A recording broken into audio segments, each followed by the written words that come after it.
네트워킹이 구인구직 시장에서 어떻게 작동하는지, 어떤 효과를 발휘하는지 상세하게 알아보겠습니다.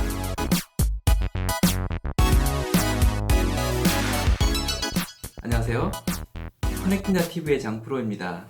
연배가 있으신 분들이나 자기 개발서에 따르면 인맥이 중요하다고들 합니다.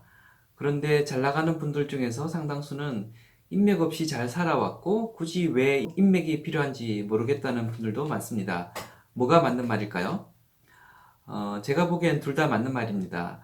왜냐하면 인맥이란 저연령대에서는 굳이 필요 없다가 연령대가 올라가면서 점점 필요해지는 속성이 있기 때문입니다.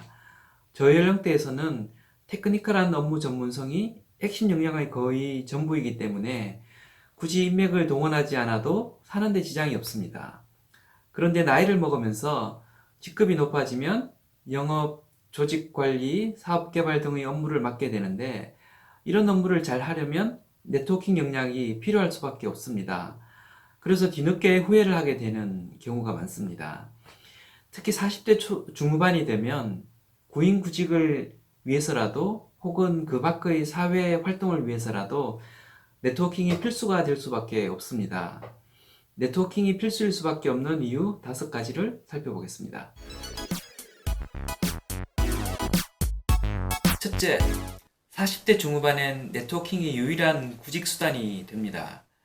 인구 분포 구조상 인력 시장 내 40대 중후반들의 인력 공급은 기업들의 구인 수요를 훨씬 상회합니다. 그래서 회사가 비용을 들여가며 인력을 모집하는 헤드헌팅, 잡포탈 구인 공고 등에서 40대 중후반 분들은 많은 경우 대상에서 제외됩니다. 임원급 포지션을 빼면 이 연령대에는 지인을 통한 이직이 사실상 유일한 대안이 되는 경우가 많습니다. 이동 가능한 회사 파악에 네트워킹보다 더 효과적인 방법은 없습니다. 이직을 할 땐 대개 본인의 핵심 역량을 매개로 해서 이동하게 됩니다. 매개가 되는 핵심 역량에는 펑션 역량과 도메인 난리 등을 들 수 있겠는데요. 보험 회사에서 인사 업무를 한 사람은 화장품 회사나 광고 회사로 이동해 인사 업무를 할 수 있는데 이는 펑션 역량을 매개로 했다고 볼 수 있습니다. 보험 회사에서 영업을 한 사람은 다른 보험 회사에서 서비스 기획 업무를 할 수 있는데 이런 경우는 도메인 날리지를 매개로 한 이동이라고 할 수 있습니다. 그런데 이렇게 특정 역량을 매개로 옮길 경우 옮길 수 있는 회사의 범주는 너무나 넓어 도대체 어떤 회사들이 자신의 역량 세수로 옮겨갈 수 있는지 알기가 무척 어렵습니다. 그걸 따로 조사해서 알려주는 사이트나 조사기관이 있는 것도 아니기 때문이죠. 그런데 네트워킹을 하게 되면 이런 정보들을 효과적으로 빠르게 파악하는 것이 가능합니다. 네트워킹의 대상은 결국은 나와 비슷한 속성을 지닌 사람들과 이루어지기 때문입니다. 세 번째, 인맥을 통한 이직의 경우 펑션이나 산업 관점에서 이동의 한계가 없습니다. 인사 담당자가 다른 회사 인사 담당자로 가는 경우처럼 펑션 역량을 통한 이직의 경우 산업 환경이 바뀌더라도 업무 내용의 변화는 크지 않습니다. 도메인 날리지를 매개로 해서 이동을 할 경우 그보다 업무 변화의 폭이 큽니다. 중공업 회사에서 에너지 관련된 업무를 하던 제 후배가 사모펀드 에너지 부분 운용심사역으로 이동을 한 적이 있는데 이런 경우 업무 환경이 많이 바뀌게 됩니다. 그런데 이보다 더 극심한 변화가 가능한 것이 인맥을 통한 이직입니다. 인간 됨됨이와 기본적인 자질에 대한 신뢰를 바탕으로 움직이기 때문에 전혀 다른 업무를 맡는 경우가 많습니다.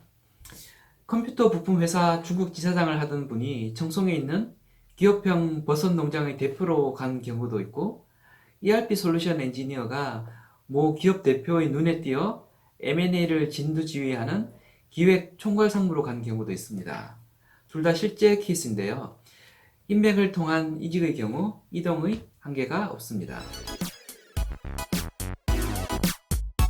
네 번째, 네트워킹 과정에 직접 오퍼를 받을 확률도 상당히 높습니다. 낯선 사람이 낯선 회사에 입사하면 이력서도 검토하고 인터뷰도 여러 차례 하고 레퍼런스 체크도 하게 됩니다. 잘 모르기 때문에 여러 형태로 스크리닝하는 과정을 거치게 됩니다. 확인 가능한 팩트를 이용해서 확인이 불가능한 능력과 심성을 파악해야 하기 때문에 이직을 위한 허들이 높을 수밖에 없습니다. 그런데 아는 사람일 경우 이미 오랜 기간 동안 다양한 루트로 파악된 정보들이 암묵적으로 존재하기 때문에 이직에 따른 불필요한 허들은 거의 없어졌다고 보면 됩니다. 그래서 느닷없이 파격적인 오퍼가 직접 날아오기도 합니다. 은퇴 시기에 자영업을 준비하던 IT 영업맨이 후배로부터 선배님, 그러지 말고 그냥 저희 회사를 한번 맡아보시는 것이 어떻겠습니까? 이런 오퍼가 날아올 수도 있습니다. 이건 역시 실제 케이스입니다. 다섯 번째, 잘 나가는 사람들의 에너지를 받을 수 있습니다. 동문회나 교류회 등의 공식 석상에 나오는 사람들은 사회생활에 자신감이 있는 잘 나가는 사람들일 가능성이 많습니다. 그들을 만나면 그들의 진취적인 생각과 삶의 궤적들을 보면서 에너지를 얻을 수 있습니다. 부러움으로 동기부여가 될 수도 있습니다. 특히 규모에 관계없이 성장세에 있는 사업하는 지인을 보면 에너지를 많이 얻을 수 있습니다. 경우에 따라서는 떡고물도 떨어집니다. 그런 거 해줄 사람이 필요했는데 네가 한번 해볼래? 이런 먹거리가 생기기도 합니다. 지금까지 커넥팅다 TV의 장프로였고요. 이직이나 경력 관리에 대해 고민하고 계신 분들, 제 의견이 도움이 되었다고 생각되시는 분들께서는 구독과 함께 좋아요 버튼 한번 눌러주시길 부탁드립니다. 감사합니다.